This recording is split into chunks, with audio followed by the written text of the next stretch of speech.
It's the Musician's Map podcast. It's not dead, it's just been resting, but it lives. Music publishing. What is it? How does it work? And do you need it? This episode, I'm talking to Jan Hellreigel, who runs a company called Songbroker, and who prides herself on a different approach to music publishing, as you're about to hear. Jan is a singer-songwriter who formed the Kiwi band Cassandra's Ears before a successful solo career in the early 90s and until this day. She has toured with and supported the likes of The Cure, Jeff Buckley, and David Byrne. She's performed as a guest vocalist for many bands you might have heard of, such as Straight Jacket Fits, The Verlaines, and The Muttonbirds, notably on their massive hit single, Nature. Her company Songbroker specialises in licensing original music by New Zealand songwriters. I'll let Jan give you the whole story. I have been writing music since I was born. No, I've been doing it a really long time, and I didn't actually think music would be a career when I was at school. So I was learning the piano when I was learning opera singing and stuff, but I didn't think you could actually do it as a job. So I was very delighted when I got to Otago University and discovered all those flying nun bands that were around, because I thought, wow, that's great. You can actually write your own songs and get up on stage. So my brother actually dragged me onto stage one night in his band working with Walt, which I'm very thankful for because I was very shy. And then I got asked to form a band for a women's festival, an all-women's band, which we did. And that band was called Cassandra's Ears. And so I was in that band for about 5 years. And that's where I learned the touring traps. Is that the word? Well, anyway, I learned how to plan a band with that band, Cassandra's Ears. And we were pretty good by the end of our tenure. And then kind of was all coming to an end when we all moved back to Auckland. And I got a record company off from Warner Music to join their label. So then I did a couple of solo albums with them. This is just like cutting everything really short, right? Yeah, great, perfect. And so then I quit for a while. I didn't actually quit. I don't think I've ever quit from writing music, but I quit the industry for a few years and I got into sales and marketing and business because I was really interested in it. And I also had some children, so I really wanted to spend some time with them. So I'd stayed home a little bit too, which was really cool.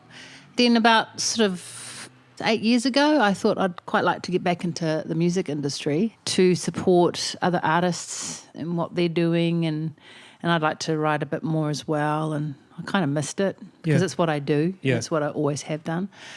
Anyway, so what happened is I found the career that I've always should have been in, which is music publishing, because music publishing is all about marketing and selling music. And because I love music, all sorts, any type, any genre, and I like making the stuff, music publishing is perfect. And so I learned how music publishing worked.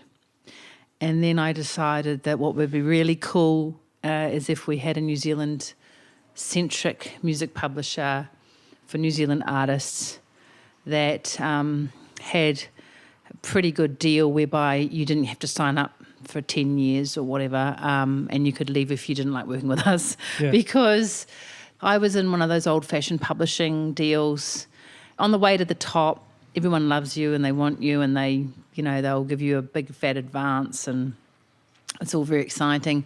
But on the way down, the phone stops being answered and you find yourself alone, but you're stuck with a publishing contract that means that someone else has the rights over your music. I didn't want to start a publishing company like that. I wanted to start one that was actually for artists that felt that they still had control over their music, which they do. And I wanted to do my best to actually be a really good publisher. And that means marketing and trying to find places to put their songs so that their songs are heard and they are getting royalties for those songs. And that company is? Songbroker. Ta-da. Ta-da. Could you talk us through, in super layman's terms, the process that an artist would go through getting a music publishing deal and what that means? Well, yeah, music publishing, it's kind of like the smoke and mirrors of the music industry. It sounds so complicated, but in a nutshell, and this is what I've learned in my... Because when I signed a publishing contract when I first started, I had no idea what it was. And I had lawyers look at it and everything, but no one actually really explained to me what it was I was signing. I signed it, I was very naive. I was just desperate for the check. I think that happens a lot. You know, you'd prefer to take a check now than actually maybe consider what it is you're actually signing away. Yeah. And so I was fortunate that I didn't sign a perpetuity deal, which, you know, those do exist, and there have been publishers that have signed people, you know, for $50 in perpetuity, and they think that's okay, that's ethically okay, and it's not in my book. And I find that very hard to get my head around, that companies will do that or have done that, and then they won't release the artist to this day. They say, oh, well, you signed it. And it's like, yeah, well, you know, there's a matter of principle on that one. So when I signed my contract and I didn't know anything about it, I was very fortunate that I didn't sign something ridiculously long. And when I was starting out, the advances were a lot better than they are now. Because one of the incomes for a publisher is mechanical royalties, which is that were paid through from record labels for record sales. And because of streaming and things, that doesn't really happen so much anymore. Yeah. So that income disappeared. So you get your advance, and then all your income from all your royalties would come off that advance. So if you paid off your advance quickly, then you win, basically. You maybe, let's just take a number. Say you got a $25,000 advance and you pay that off really, really quickly, that's great.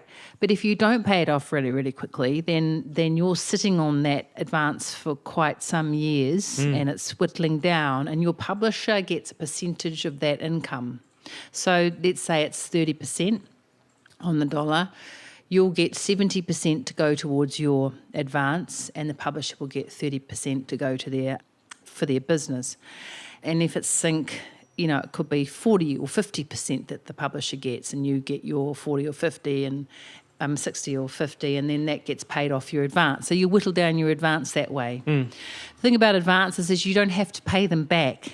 So if a publisher gives you a $25,000 advance, you don't have to pay that back.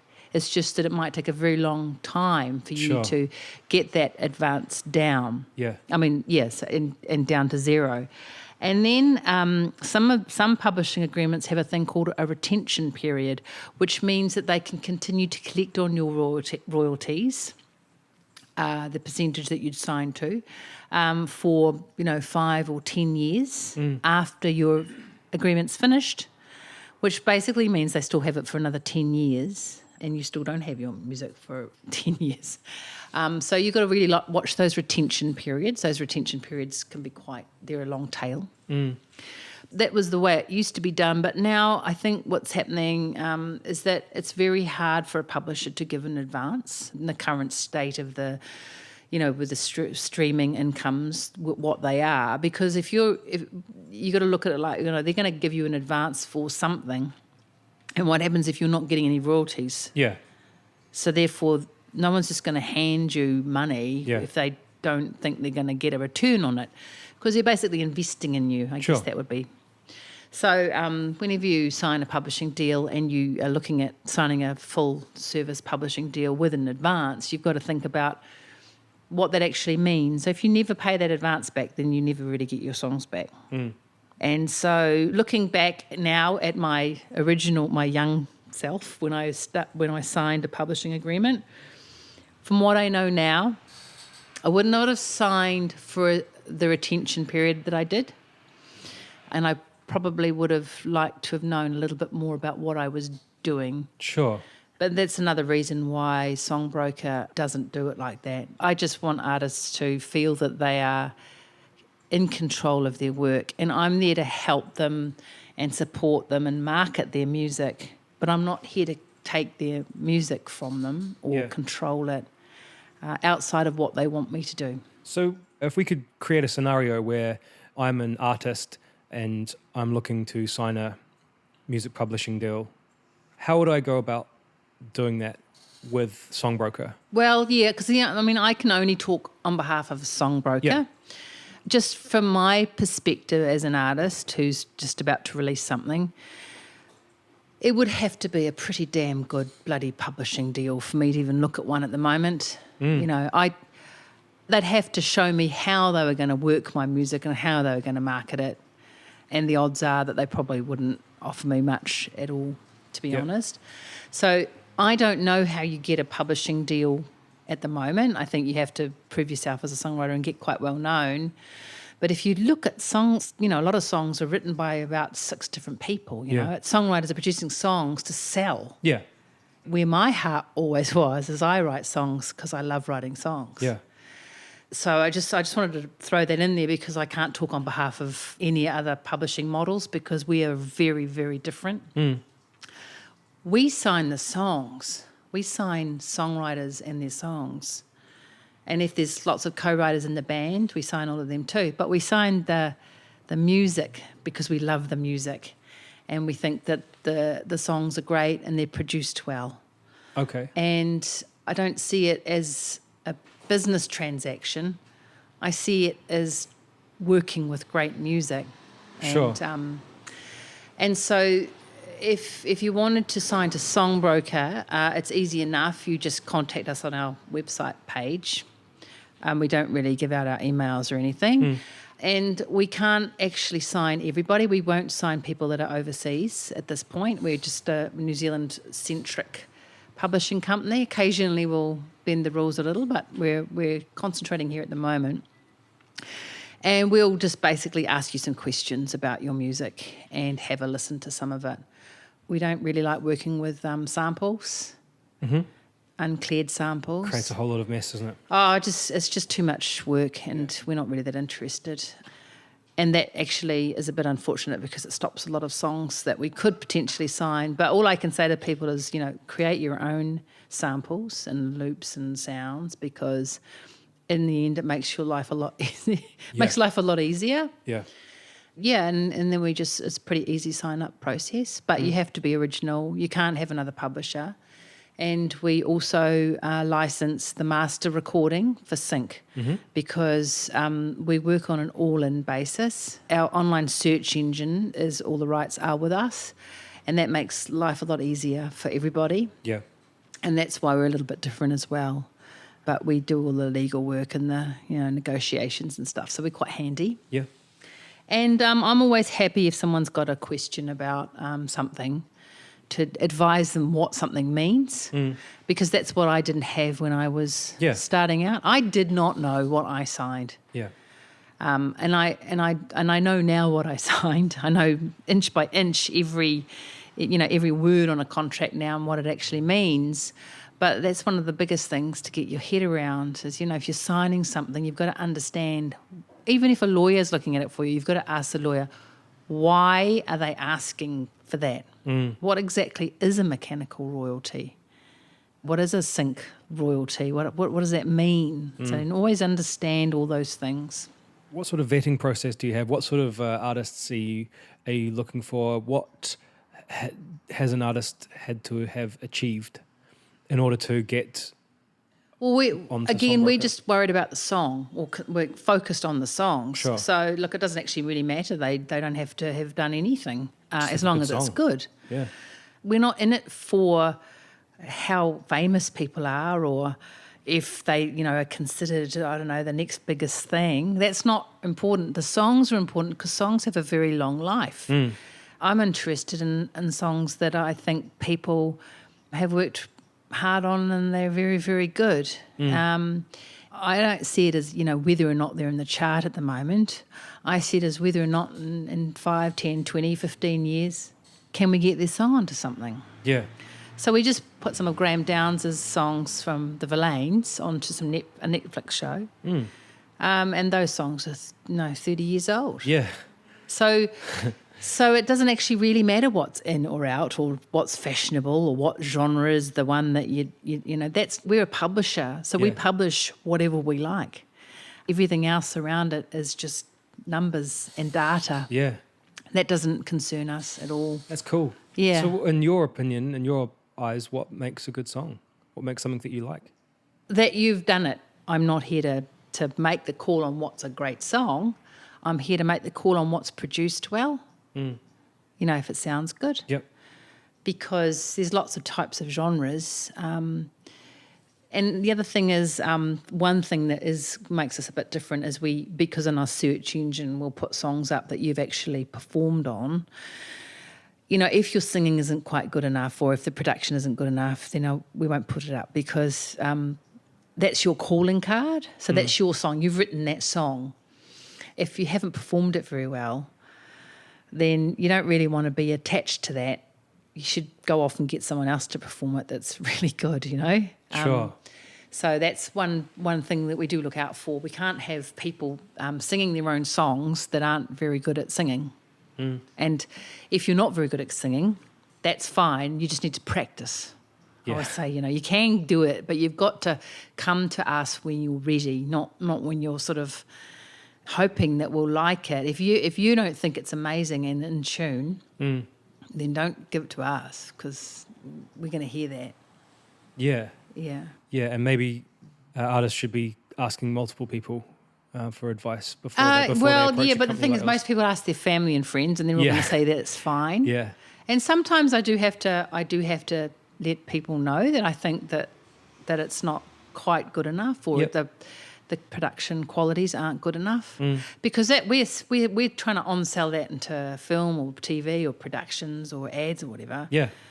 No one's going to want it if it's half-assed produced. Yeah, exactly. Yeah. So it'd be best to just work on it again until you got it right. But this is again, once you've written a song, the song exists. You can actually keep recording it and reworking it and remastering it until it's actually good and you're proud of it and you want it to go out to the world. But it's a different business now, music business. It's not like it used to be because you can produce songs and then no one will hear them. That's kind of what's happening. Yeah, I know. So I'm always optimistic. I always think, well, how can we create something out of that? And so at least Songbroker is one avenue where you can actually have your music online, and we're getting quite big, but you'll never be in the middle of billions. You're going to be one of thousands. Yeah. And you're searchable on your genre. And so you're not kind of put in with who's now. Like I find with Spotify, it suddenly jumps to a song that I would never have wanted to hear. It's kind of like they plant them there. They do. Yeah, and so we won't do that. Well, if you want to search our search engine, you'll be searching on, songs or ideas or themes or moods, but you won't, we're not going to plant a song in your way just so you can hear it. I think that's what happened with me because I had all these songs that I'd done in my career. Yeah. And I wasn't the it girl anymore because this was years later. Yeah. Does that mean my work doesn't mean anything anymore? Does it mean it doesn't exist? That's what I thought. And I thought, no, that's rubbish because they're still really good songs. They're just not released now. And why do you have to fit in with what's big now? What does now mean anyway? I mean, it's a bit of a philosophical question, but a good song lasts for a long time. So I thought, wow, I would like to know my songs were findable at least. Yep. And then I thought the job of a music publisher is to make your songs findable. Sure. And it's to market them. Yep. And so sort of born out of that idea is like if we're going to work on this stuff, we want it heard. So Songbroker is all about getting music heard. And what's the difference between music publishing and licensing? Well, a music publisher, it's a catalogue. We represent songs and writers. They're with us. It's an exclusive arrangement. So if anyone wants to license a song on Songbroker, they have to come through us, which is great because it just keeps it all in one place. And often people who are doing films and TV shows, they prefer to know that the company that they're licensing it off has all the legal requirements and documentation there. Okay, it's very hard to license as an independent on your own because you've got to get all the paperwork done. Yeah. Licensing means that you're actually going to any publisher to license a song off them. So my other company, Aeroplane, licenses music. I don't work so much in that area anymore. That's Wayne Bell looks after all of that sort of thing. So he works with many publishers, and I just work with Songbroker. Sure. So you see, it's a... Yep. So they're very different types of companies. Yeah. When you submit a song, should you be thinking about submitting an instrumental version of that song? We'll always ask you for an instrumental. Cool. Absolutely. And remixes, anything you like. I mean, this is the other thing about how I see music. Like, you've written the song, it can be given to us in many, many ways. It doesn't have to be just the way it's done. You can do whatever you like. Yeah. Because we take all of your songs. So if they're on an album, that's great. But if they're not on an album, we'll take them too. They don't need to be released. They don't need to be on Spotify. They can just be some great music you've composed in your room. Although we are going to be putting all of our music that's not on Spotify. Yep. And there's a reason why we're doing that. But the music industry is a very strange beast because it has these rules and regulations attached to it. But they've only been around for the last 60, 70 years because of the production of things like CDs and vinyl.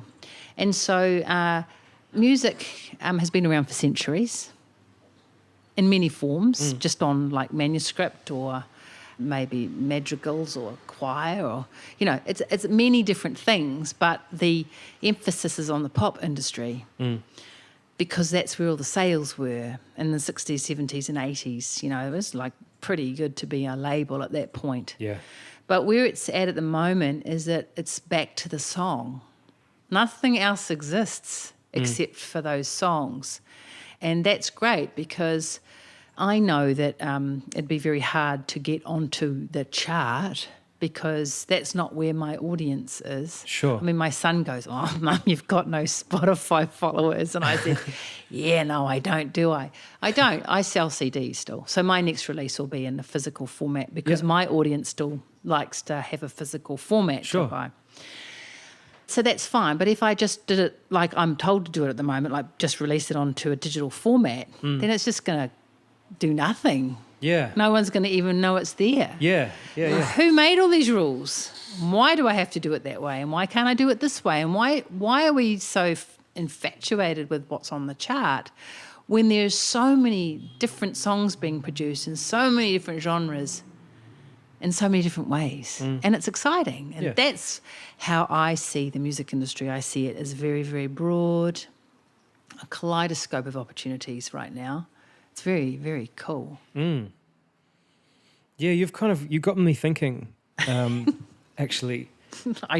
Sorry about that. I know, terrible. I shouldn't. It's got me thinking about my music, what I've done with it, and it's just there's a whole lot of stuff just sitting there doing nothing. Oh, you should and it was give us a released call. Yeah, I will. Well, actually, you have to email us, or you can give us a call on the landline. Yeah. But yeah, look, you're welcome. You can just put it up. And the other thing is, you see, you can take it down again too. But you've got someone that you know looking after it. Like, you can just ring us. But what you said about how, it's not, if it's not doing anything, it's just sort of wasted, isn't it? It's just sort of... Well, we don't waste anything. Yeah. We use everything. We'll use... That's what I say to people. If you've got other songs sitting there on your computers that are good quality, then get them to us. You can do whatever you like. I've got some of my production music up. I've got songs up that I would never have on my own albums. But I wrote them and they're songs and they're good songs. So. And they could work for you. They could... Or someone might like to record one, or it could be a really good jingle, or it could be anything. So it doesn't actually really matter because there are no rules. Well, I've never been one for the rules anyway, but I don't know why we think there are. Yeah. There aren't. Because people keep telling us there are. Oh, I don't know who's telling us there. But I've never listened to the rules ever since I started. Once I was in my all-girls band, we never listened to the rules. Okay, well, how have you approached recording your new record? Well, with love and dedication, Yeah. and then nothing else. Are you sticking to a certain genre or a style? No, they just come out the way they've come out. Yeah. I actually don't know where to put this one. All I say is I'm a singer-songwriter genre because that's what I do. But someone was saying on my Facebook page, "Oh, you can do rock songs, Jan." And I said, "Well, no, I'm not. No, you probably. I don't know. You're not going to find any on this album." Yeah. People might be a bit surprised, but I'm just writing from the heart, and whatever comes out comes out. Yeah. And it doesn't matter that I don't fall into a genre because I'm not going to be a young pop star anymore, am I? It's just not. You know what? I wouldn't even want to be. Yeah. So I want to write great songs, and I want to produce them well, and I want to put them out to the world, Yeah. and then I don't care. What does that process look like? How do I record? How do you write? Or how do I write? Well, between looking after my kids and my businesses and stuff in there. Is there like a happy place, somewhere you go? Have you got like a little studio that you write in? No, just write in the lounge when I've got time. Yep. I've always got songs. I could write another album tomorrow. It's just, for me, it's time. Time is I get a bit busy. And have you worked with anyone on the record? I've worked with the usual suspects. I've got Wayne Bell producing, Brett Adams on guitar, and Mark Hughes on bass. Mm-hmm. That's my key guys. I would have had Ben Fulton too, but he couldn't make it for the recording sessions. He was away. And then I've played the piano a lot on this one, so I've never done that before. That was quite exciting. Seeing I am a piano player. Yeah. And I've got some choirs and some brass instruments. I've got the guys from Hopetown Brown on one song, which is Cool. awesome. So a lot of it's programmed, some of it's live. My singing's all live. Mm-hmm. I like to sing a song in full live. Yeah. It means a lot to me not to have to doctor it up. So you're talking one take wonder. I like taking one take wonders. Yeah, yeah. We don't. Yeah, we usually do. There's usually 3 tracks, and we can compile. Yep. But usually there's one that's Yeah. damn close. Seems to be the way. Because if it's not damn close, then it's not real. Yeah. It's yeah. not. Again, it's not from the heart. So Yep. I've got to have it. Like it's got to be in tune and on time, phrasing right, and from the heart. Where did you record it? The Lab this time with Oliver Harmer. Yeah, it's awesome. I'm quite proud of it, actually. It's so not what anyone's going to be expecting. Yeah. Yeah. And when can we expect it? Oh, well, that's a $1 million question. I've been sort of saying it's coming out for about 1.5 years now. Oh, really? And the reason why it's taking so long is because, again, time. When I'm working, so it's sort of kind of like night times and on the weekends that I do a lot of my creative stuff. And my kids, of course, come first, so they actually get my first, Yeah. football and sport, rowing and God knows what else we have to do every day and the weekend. But it's actually being mixed at the moment in Sydney, so getting very exciting. But it's not quite coming out like you'd be expecting as well, so you have to keep an eye on that space. I'm just not got this theory. If I release it right now, as it is, the way that one is expecting me to, which would be I'll release a couple of CDs and put it online. What'll happen is it would probably chart because I've got lots of family Yeah. and friends Yeah. that'll, Yeah. help, support it because Yeah. they'll buy it and stuff. Which is integral to any musician. Yep, family and friends. Yeah. How many have you got? And then it'll go. It'll disappear. Yeah. Right? That's what's going to happen. So I'm not going to do it that way. So you got some scheme. Oh no, I've got the scheme. Yeah. Yeah, I've got this. Yeah, I have, and I'm really excited because for the first time in a long time, I feel artistically very free, and it feels fresh, and I'm really excited. What was the main reason for that change, for that renewed feeling of freedom? Because I know how everything works, and that's given me a freedom. Well, whenever I'm talking to any people in the music industry about the music, I'm always saying, learn how it works, learn how the business works, because we are, after all, in a business. We're all SMEs, we're all small to medium-sized enterprises. Learn how it works, because that might give you ideas for how you're going to release your music. Yeah. And that's what happened to me. I thought, wow, so I know how this all works, but that's not working for me. That's not going to work for me, because, you know, I'm not trying to be a pop star. I'm not even interested in any way whatsoever about being famous. You know, I don't give a toss about all that stuff. I want to write a great record that people enjoy. And it's an album. It's not supposed to be dissected as a single. Yeah. A bunch of singles. It's always meant to be together. You can't separate them. Yeah. I believe there's a growing movement back in that direction towards the album. A lot of the music I listen to is, you know, album-based these days, less about the song, more about the album. Well, you know, I was thinking about, because when I was a teenager, you know, we were passionate about this stuff. We had our artists and that, and we wouldn't care what it cost. We'd just save for the album. We would go and get it, and we'd love it to bits. You ask my kids who is in the chart, they wouldn't even have a clue. Nah. And neither do any of their friends. And I think the issue might be there's a real disconnect. And I've got this theory, and it's all about numbers and data. And it's all dusted by accounting and legal talk. Sure. And we've lost the art form, which is where it all came from in the first place. And I'm not saying that music wasn't always a way to make a living, earn a living, because it has always been for centuries. It's always been you'd play music or you'd write it to sustain a living, which is important. But the whole thing about where we're at the moment is like data and streaming. I mean, what does that mean? Oh, you can now look and see how much you're streaming in so-and-so, and you're getting your 25 cents because you're streaming this much in somewhere. What does that mean exactly? And who really cares about all that? What an artist or a songwriter or a musician cares about is that if their music's being heard. Yep. That is what we do it for. Yeah. We don't do it for any other reason. Well, some of us might want fame and fortune and all that. The main reason a lot of people start off in the first place is because they've got this drive to create something and they want to make it. And that's more powerful than anything. Maybe the disconnect that we have now is that a lot of it's made purely for sale.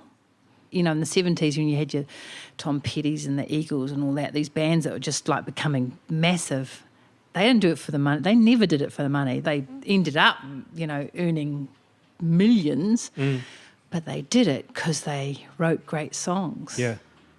They started with the songs. Yeah. And a lot of the managers or record labels would take a punt, you know, they'd go, well, but then something, I read, it was in the Tom Petty documentary actually, they were talking about the, you know, managers would take a punt on you and then it would go from there, even if it was weird. But now they do the accounting and the forecasting before you even get out of the stable. Yeah. And they're judging you before you've even done it. Yeah, and then so what does that mean? So I don't feel any connect or passion with a lot of the stuff that is really well known because it doesn't feel like it's even they're even trying to connect with me on a musical level. And I think that's, you know, because when you're a musician you do listen to things in a different way, I think. Yeah. That's why I love what I do, because I get to hear these songs that people have done because they really wanted to do them. Sure. And they love them. Yeah. And they're really proud of them. You think we need to be maybe altering the version of success that we're selling to younger musicians? Well, I've always been a little bit funny like that. I mean, success to me is writing a great album. Yeah. And people I admire, they do it because they want to do it. Success to me isn't if you've sold lots and lots of albums. Success to me is whether or not you love what you do.